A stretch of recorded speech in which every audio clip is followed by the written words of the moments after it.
هند غوره لیګ آی پی ایل سیالیو په 52مه لوبه کې د راشد خان جادویي توپ اچونې پر مټ د ګجرات لوبډلې راجستان ته ماته ورکړه. په دغه لوبه کې راشد خان څلور مهم لوبغاړي وسوځول او د لوبې غوره لوبغاړي ډالۍ هم ترلاسه کړه. دغه اغیزناکه توپ اچونه د ګجرات د لوبډلې اصلي لامل وګرځېده. د جیپور په دغه لوبغالي کې ترسره شوې دې سیالۍ کې ګجرات ټایټنز لومړی توپ وهنه وکړه او د څلور لوبغاړو په سوځېدو سره یې 229 منډې جوړې کړې چې راجستان لوبډلې بیا د 230 منډو هدف په تعقیب کې یوازې 52 منډې وکړې او ټوله لوبډلې په یوازې 14.3 اورونو کې وسوځېده. په دغه لوبه کې افغان ستوري راشد خان د 33 منډو په بدل کې 4 ویکټې ترلاسه کړې او د لوبې غوره لوبغاړی وټاکل شو.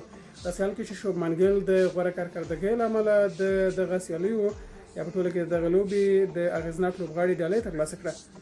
په دې لوبه کې راشد خان، کاګیسو رباډا، شوبمن ګیل ځینې څرګندونې کړي دي.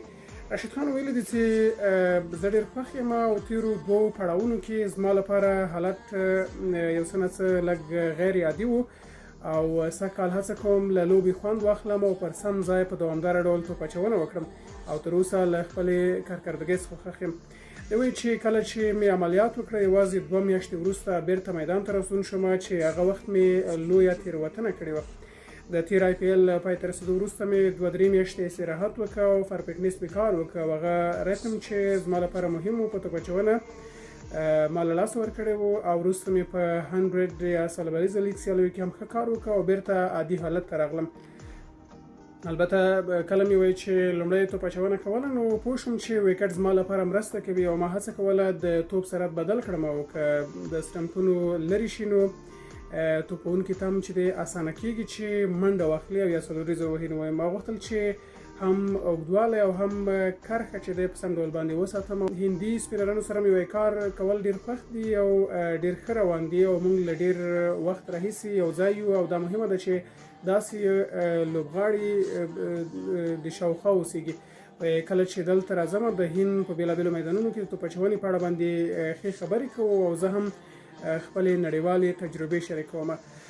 دی وایي چې د اوسني کرکټ غوښتنه هم دا ده چې په توپ اچونکي بېلابېل مهارتونه ولري او سعی کشور یادونه کړې چې هم په خپلو نویو توپونو باندې سخت کار کوي او هیله لرم چې ژر یې په لوبو کې ووینو.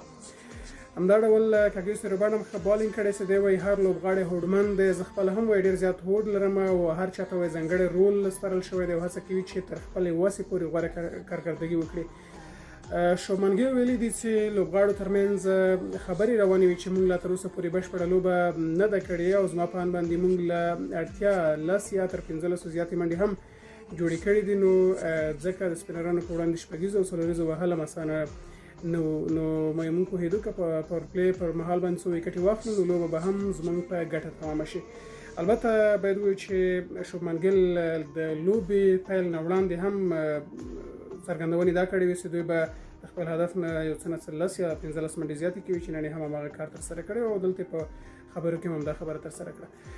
په ټوله کې د دغې لوبې په اړه او د راشد خان د توپ اچونې په اړه باندې ستاسو نظر څه دی؟ په کمنټ کې راسره شریک کړئ او ویډیو له ملګرو سره شریک کړئ.